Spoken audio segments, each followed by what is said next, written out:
twolekera mu bitundu by'emukono agavayo si malungi. Omukyala atanaba kutegeerekeka mannya bw'atyo yasudde ebbujje mu ddwaliro erya Mukono General Hospital.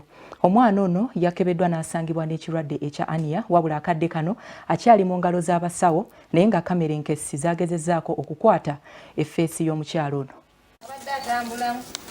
Abasawo ku ddwaliro lya Mukono General Hospital batubire n'ebbujje ery'omwaka gumu n'ekitundu eryasuuliddwa maama waalyo atategeerekese mannya era ng'ono okuyingira eddwaliro abaddeko munne amwerekeddeko nga kikyali kizibu okuzuula ni nnyini mwana ono omutuufu.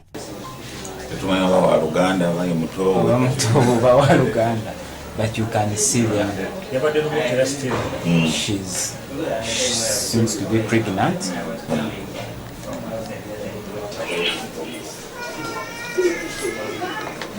Kino kiwaliriza abasawo ku ddwaliro okukebera zi kamera ziyite zimulengera zi CCTV ezaateekebwa mu bifo eby'enjawulo ku ddwaliro lino okuzuula ekituufu ani abadde nannyini mwana. Najja n'abaako kyamubuuza toilets, areas of convenience. Kizuuliddwa nga bwe waliwo omukyala yayingidde eddwaliro ng'aweesa omwana ate ng'alinga ali olubuto nga yana ne munne amuwerekeddeko bwe beefudde abalina bye baagala mu woodi y'abakyala ab'embuto gye bafunira eddagala. Okusinziira ku atwala ebyobulamu e Mukono Municipality, Dr. Anthony Konde annyonnyodde ku bizuuliddwa ku kamera. Kamera zaffe zasobodde okumulaba ng'ayingira mu ddwaliro nga naye ali lubuto ng'alina omwana gw'aweese ku mugongo. Oluvannyuma n'agenda abakyala banywera eddagala naye ate yasituse.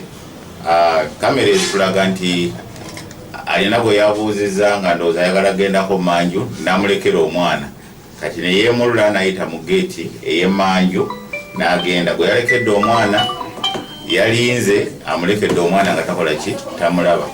Kati kwe kubuulira abasawo bannange omukyala akoze eki andekedde omwana. Ne tunoonya maama w'omwana n'atubula kwe kukozesa tekinologi ne kamera zaffe okugezaako okulaba ani yasudde omwana. Omwana ono ali nga wa mwaka nga gumu n'emyezi 3-4. Yennyamidde olw'omuwendo gw'abaana abafuna embuto nga tebanneetuuka. Bw'otunuulira abatalina abasinga baba tebalina mirimu,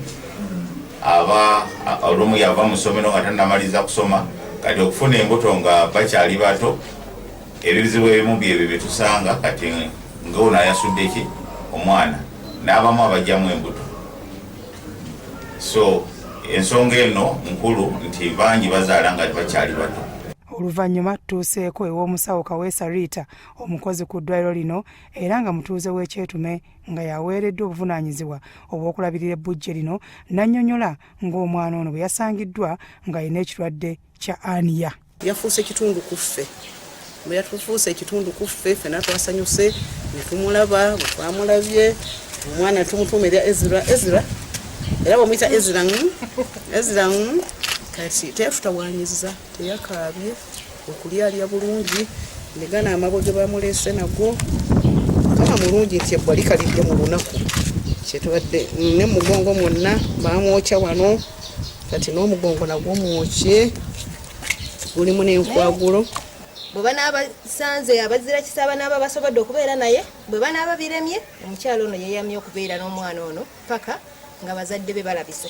Byayiga Eric, Krasawo TV, Omunnyo.